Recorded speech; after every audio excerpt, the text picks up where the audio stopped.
Hey guys, कैसे हैं आप सभी लोग। आज हम लोग स्टार्ट करेंगे क्लास 9 फिजिक्स चैप्टर नंबर 3 बल तथा गति के नियम। ये बहुत ही ज़्यादा इंपॉर्टेंट चैप्टर है अगर आप लोग क्लास 9 का एग्ज़ाम देने वाले हैं।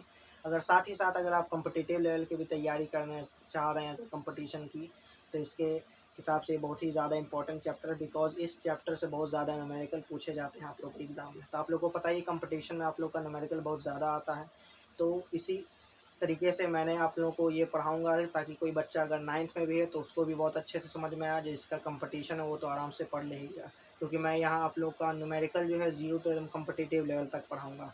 एकदम 0 टू लेकर एकदम कम्पिटिटिव लेवल तक, ताकि आप लोग को कोई प्रॉब्लम क्रिएट ना हो।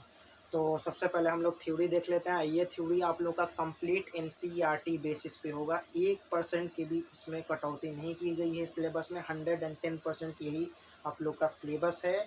फुल सिलेबस मैंने कवर कर दिया है on the basis of NCERT. With आप लोगों को ऑब्जेक्टिव भी बीच बीच में होता रहेगा। फार्मूला भी मैं ड्राइव कर दूंगा कि फार्मूला किस तरीके से प्रूव होता है। और आप लोग का न्यूमेरिकल तो आप लोग का चलेगा ही। न्यूमेरिकल में एकदम आप लोग का 0 टू एकदम कॉम्पिटिटिव लेवल तक तैयारी कराऊंगा। जैसा कि आप लोग को पता ही है कि मैंने फर्स्ट एंड सेकंड चैप्टर किस तरीके से पढ़ाया है। वहाँ मैंने कंप्लीट एनसीईआरटी प्लस आप लोग का जितना भी न्यूमेरिकल है ऑल टू ऑल सब क्लियर करवा दिया हूँ, ताकि आप लोग अगर कंपटीशन दें या क्लास 9th में भी हो, क्लास 9 के भी बच्चे हैं, तो आप लोग को कोई भी प्रॉब्लम क्रिएट ना हो। आप आसानी से एग्ज़ाम में सबसे ज़्यादा नंबर लेके आ जाए। तो सबसे पहले देख लेते हैं बल। इसमें लिखा हुआ है बल वह भौतिक कारक है जो किसी वस्तु में परिवर्तन लाए या लाने की क्षमता रखता है। सही बात है। बल किसे कहेंगे? जो किसी वस्तु में परिवर्तन लाए। परिवर्तन क्या होता है? चेंज लाए, चाहे उसके स्टेट में चेंज हो, या उसके एरिया में चेंज हो, या उसके जगह में चेंज हो। यानी कि वो किस जगह से बेजगह हो गया है, तो ये फोर्स का ही काम होता है। फोर्स से ही हम किसी वस्तु को उठाकर इधर से उधर रख देते हैं। जैसे ये मार्कर है, यहाँ मैंने उठा के यहाँ रख दिया, तो मैंने फोर्स का इस्तेमाल किया, यानी इसके जगह में परिवर्तन आया है। आटा को देखते हैं हम लोग गोल कर देते हैं, है? उसको फिर चपटा कर देते हैं, रोटी बना देते हैं, तो वो फोर्स की वजह से हो रहा है। उसका शेप में परिवर्तन आ रहा है, उसका साइज में परिवर्तन आ रहा है। तो वो किसका एग्जाम्पल है? फोर्स का। फोर्स के थ्रू हम लोग क्या डायरेक्शन चेंज कर सकते हैं, है ना। कैसे कि चलते हुए फुटबॉल आप लोगों ने देखा ही होगा। फुटबॉल से जैसे खिलाड़ी लोग आते हैं, मारते हैं, उधर से किक उधर चल जाता है ना, यानी कि उसका डायरेक्शन चेंज हो जाता है। क्रिकेट में भी वही हाल है। जितने भी खेल हैं सभी में आप लोग का फोर्स का इस्तेमाल किया जाता है। यानी फोर्स का इस्तेमाल करके हम कोई भी किसी भी वस्तु में क्या परिवर्तन ला सकते हैं, चेंज ला सकते हैं। चाहे वो उसकी फिजिकल चेंज हो या उसके जगह में परिवर्तन हो, कुछ भी हो, हम उसका चेंज कर सकते हैं। यही होता है बल का। अब यह एक सदिश राशि है। सदिश राशि क्या होता है, ये मैंने आप लोगों को बहुत अच्छे से डिफाइन किया था चैप्टर नंबर 2 में। मैंने कंप्लीट पढ़ा दिया है, आप लोगों को देख लेना चाहिए। फिर भी मैं बता देता हूँ। सदिश राशि क्या होता है? जिसके पास मैग्नीट्यूड हो और डायरेक्शन हो। मैग्नीट्यूड यानी कि जिसके पास न्यूमेरिक वैल्यू, कितना आपने फोर्स लगाया है, 10 न्यूटन का, 20 न्यूटन का, 50 न्यूटन का, है ना। और किस डायरेक्शन में लगाया। फोर्स का भी डायरेक्शन होता है, ऊपर के लगाएं कि नीचे लगाएं। नीचे हम किसी को मुक्का मार रहे हैं मान लीजिए, तो हम लोग क्या बोलेंगे कि नीचे की तरफ मैंने उसे मुक्का मारा, तो नीचे की तरफ यानी मैंने उसके फोर्स लगाया। बाएं तरफ मारा है ना, तो यानी बाएं तरफ मैंने फोर्स लगाया। यानी कि मैं फोर्स का तो यहाँ पे न्यूमेरिक वैल्यू है ही, साथ ही साथ डायरेक्शन भी है। उसी को क्या कहा जाता है? सदिश राशि, यानी कि वेक्टर क्वांटिटी। आप लोग का क्लास 11 में बहुत ज़्यादा इंपॉर्टेंट होने वाला है, ठीक है। और इसे एफ द्वारा सूचित किया जाता है। यानी फोर्स को क्या, अब बल बार बार F O R C force ना लिख के सिर्फ एफ लिख दीजिएगा, आप लोग का काम चल जाएगा। इसका एसआई मात्रक न्यूटन होता है। यानी फोर्स को न्यूटन में नापते हैं, है ना। जैसे 50 न्यूटन का फोर्स, 60 न्यूटन का फोर्स, 10 न्यूटन का फोर्स, 2 न्यूटन का फोर्स, है ना। और इसका सीजीएस मात्रक क्या होता है? डाइन। मात्रक बेसिकली 2-3 तरह के होते हैं। अगर आप लोग को मात्रक वगैरह यूनिट में कोई प्रॉब्लम होता है तो आप चैप्टर नंबर 1 देख सकते हैं, ताकि आप लोग को कोई प्रॉब्लम क्रिएट ना हो। एसआई मात्रक एक इंटरनेशनल यूनिट होता है। सीजीएस तो होता है यानी कि जो कहीं कहीं पे काम आता है, कहीं कहीं पे नहीं आता। लेकिन इंटरनेशनल जो यूनिट है वो क्या है? एसआई मात्रक है। यानी एसआई यूनिट आप लोग का एकदम इंटरनेशनल है, ठीक है। और इसका सीजीएस मात्रक क्या होता है? डाइन। और एसआई मात्रक क्या होता है? न्यूटन। ध्यान रहे, जब भी न्यूमेरिकल हम लोग बनाएंगे तो हम लोग सीजीएस में नहीं बनाएंगे, हम लोग किस में बनाएंगे? एसआई में बनाएंगे, यानी न्यूटन में बनाएंगे। ये बात आप लोग को ध्यान रखना है। ज़्यादातर आप लोग को क्या, न्यूटन पे ही फोकस करना है, यानी न्यूटन ही होता है। लेकिन सीजीएस वाला भी याद कर लीजिए, बिकॉज कंपटीशन में इसी तरह के सवाल आता है। जो बच्चे लोग ध्यान नहीं देते वही पूछ देता है ना। क्योंकि सीट कम है, कंपटीशन ज़्यादा है, तो उस लेवल का आपको मेहनत करना पड़ेगा।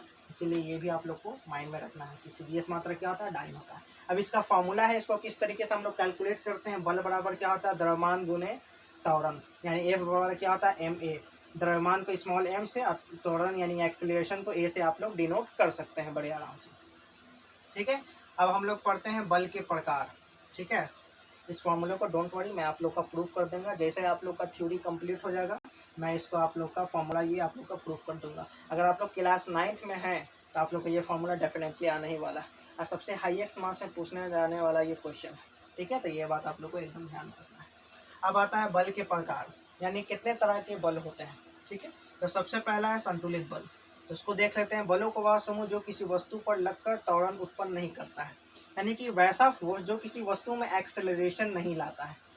ठीक है, यानी कि जो किसी वस्तु में एक्सेलरेशन का मतलब क्या होता है, वेलोसिटी में अगर चेंजिंग हो जाएगा तो उसी को क्या कहा जाएगा, एक्सेलरेशन कहा जाता है, यानी त्वरण कहा जाता है। यानी कि वैसा बल जो किसी वस्तु में क्या एक्सेलरेशन नहीं लाएगा उसे क्या कहेंगे, संतुलित बल कहेंगे, यानी एकदम संतुलित है, यानी नो एक्सेलरेशन।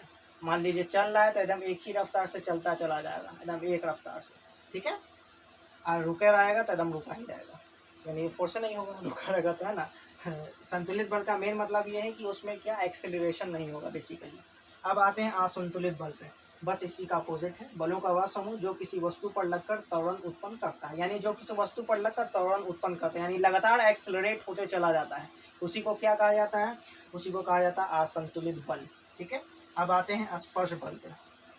जैसा कि नाम से ही आप लोग को एकदम साफ साफ पता चला, स्पर्श का मतलब क्या था, टच करना, छूना, यानी कि वैसा बल जो भौतिक स्पर्श से आरोपित होता है, यानी बाहर की ओर से उसको छूकर ही आप लोग फोर्स लगा सकते हैं। जैसे कि आप किसी को ढकेल रहे हैं, मान लीजिए, ढकेलिएगा मत, मान लीजिए अगर आप किसी को ढकेल रहे हैं तो उसमें हम लोग उसको टच कर रहे हैं, स्पर्श कर रहे हैं, वही हो गया स्पर्श बल। ठीक है, किसी को मुक्का मार रहे हैं, ठीक है, तो वो भी हो गया स्पर्श बल। रोटी बना रहे हैं वो भी स्पर्श बल हो गया, बिकॉज बिना कांटेक्ट पे तो रोटी बनने वाला नहीं, ऐसा नहीं ना, ऊपर ऐसे ऐसे करेंगे रोटी गोल होते चला जाएगा, उस पर लगाते हैं, प्रेस करते हैं, फोर्स लगाते हैं, तब जाके हम लोग का रोटी बनता है।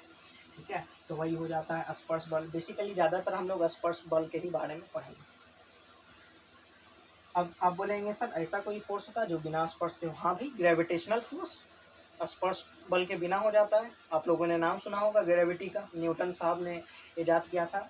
आप लोग का जस्ट अगला चैप्टर ग्रेविटी है, वहाँ मैं आप लोग को ग्रेविटी के बारे में एकदम डेप्थ में बताऊँगा। वो बड़ा ही इम्पोर्टेंट चैप्टर है, जिन बच्चों को कंपटीशन देना है उनको तो वो चैप्टर एकदम पढ़ना ही चाहिए।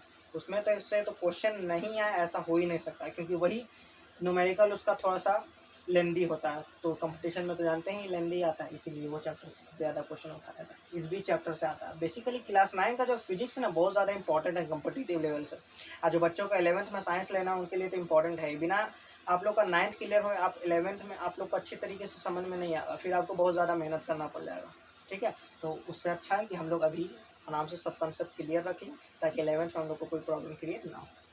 ठीक है, अब अभिलंब बल के बारे में पढ़ लेते हैं। जब स्पर्श बल वस्तु के संपर्क की सतहों के लंबवत लगते हैं। ठीक है, अभिलंब बल यानी कि जो एकदम परपेंडिकुलर लगेगा, ठीक है, एकदम लंबे लगेगा, यानी कि फोर्स तो लगा रहे हैं हम एकदम नीचे की ओर लगा, तिरछा तिरछी नहीं लगा रहे हैं, या तो ऊपर लगाएंगे या तो नीचे लगाएंगे, उसी को क्या कहा जाएगा, परपेंडिकुलर, है ना, यानी अभिलंब बल कहा जाएगा, है ना, जो एकदम सतहों के लंबवत लगते हैं। यहाँ पे आपको ध्यान देना है, एकदम लंबाई से लगता है, एकदम ऊपर लगेगा या नीचे लगेगा, एकदम लंबवत की ओर लगेगा, उसी को क्या कहा जाता है, अभिलंब बल। अब आता है घर्षण बल, ये भी बहुत ज़्यादा इंपॉर्टेंट है। घर्षण बल क्या था, यह दो सतहों के बीच लगने वाला बल है, को घर्षण बल कहा जाता है, यानी दो सतहों के बीच लगता है ये बल, उसी को घर्षण बल कहा जाता है। आप लोगों ने देखा होगा जाड़ा में जब हम लोग हाथ ऐसे ऐसे करते हैं, रब करते हैं, तो हम लोग का हथेली क्या होता है, गर्म हो जाता है, बिकॉज फ्रिक्शन, वही घर्षण की वजह से। ठीक है, घर्षण को ही इंग्लिश में फ्रिक्शन कहा जाता है, उसी की वजह से।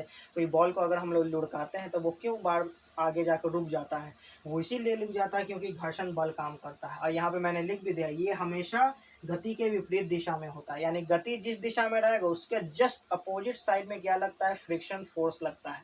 ये बहुत ज़्यादा इंपॉर्टेंट भी है। अगर फ्रिक्शन नहीं होगा तो किसी वस्तु को अगर हम लोग चला दें तो वो ज़िंदगी भर चलता ही रहेगा, बिकॉज उस पर कोई फोर्स नहीं लग रहा है। ठीक है, ये तो आप लोग आगे जाके बहुत अच्छे से आप लोग को समझ में आएगा, लेकिन मैं अभी बता दे रहा हूँ।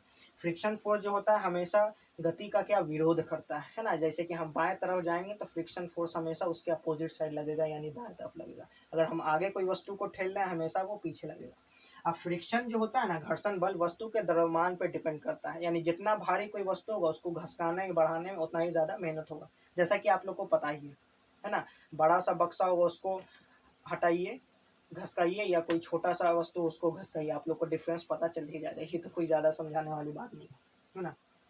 यही दो सतहों के बीच लगने वाले बल को घर्षण बल कहते हैं। ब्रेक वगैरह जितना भी चीज़ लगता है सब घर्षण बल की ही वजह से लगता है। हम लोग ग्रेविटी में इसके बारे में और भी बहुत अच्छे तरीके से चर्चा करेंगे। तो चलिए जल्दी से आप लोग स्क्रीनशॉट ले लीजिए। ले लिया, चलिए आगे बढ़ता है। अगला बल हम लोग का क्या है, चुंबकीय बल, यानी वैसे बल जो प्रत्येक लोहे की वस्तु को अपनी ओर आकर्षित करते हैं। ये तो मुझे अब ज़्यादा बताने की ज़रूरत नहीं, आप लोगों ने चुंबक का इस्तेमाल किया ही होगा, है ना। लाउड स्पीकर वगैरह CPU ये सब में इस्तेमाल किया जाता है चुंबक को। उसका काम क्या होता है, लोहे का सामान देखेगा चपक जाएगा। अब विदाउट लोहे का जो सामान होगा उसको चपकेगा ही नहीं। बचपन में हम लोगों ने बहुत ज़्यादा उसे खेल भी किया है। तो उसी को कहा जाता है क्या, चुंबकीय बल। अगला बल क्या है, स्थिर विद्युतीय बल। सूखे बालों से लगड़ी गई प्लास्टिक की कंघी छोटे छोटे टुकड़ों को कुछ दूरी से ही अपनी ओर खींच सकती है। ऐसे में जो बल लगता है उसे स्थिर विद्युतीय बल कहा जाता है।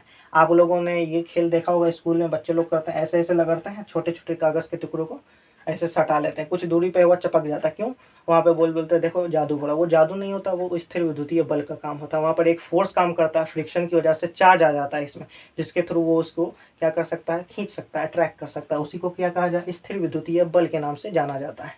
अगला बार कोई बोले तो बोलना ना ये स्थिर विद्युतीय बल है, ठीक है। अगला बल हम लोग का है, सबसे लास्ट बल क्या है, गुरुत्व बल। ये तो आप लोग को पता ही होगा। गुरुत्व बल क्या होता है, पृथ्वी जिस बल के साथ हमें खींचती है उसी को क्या कहा जाता है, गुरुत्व बल कहा जाता है। इसको और अच्छे ढंग से लिखा गया है, पृथ्वी वस्तुओं को जिस बल से अपनी ओर आकर्षित करती है उसे हम गुरुत्व बल कहते हैं। ज़्यादा लंबा लिखने का जरूरत नहीं, कम लिखना है और सटीक लिखना है, वैसा कि नंबर काटने की किसी की हिम्मत ना हो, ठीक है।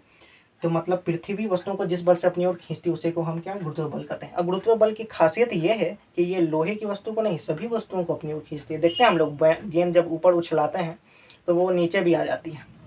नीचे क्यों आती है, ग्रेविटेशनल फोर्स यहाँ पर काम कर रहा है। आप लोग को तो पता ही होगा, ग्रेविटी हम लोग जब बॉल ऊपर उछलाते हैं वो नीचे क्यों आया, ये देखिए, ये मार्कर को ऊपर उछलाया दोबारा आ गया और नीचे भी गिर गया, है ना। तो यानी ग्रेविटी का ये काम होता है, यही ग्रेविटी का काम होता है, नीचे की ओर खींचना।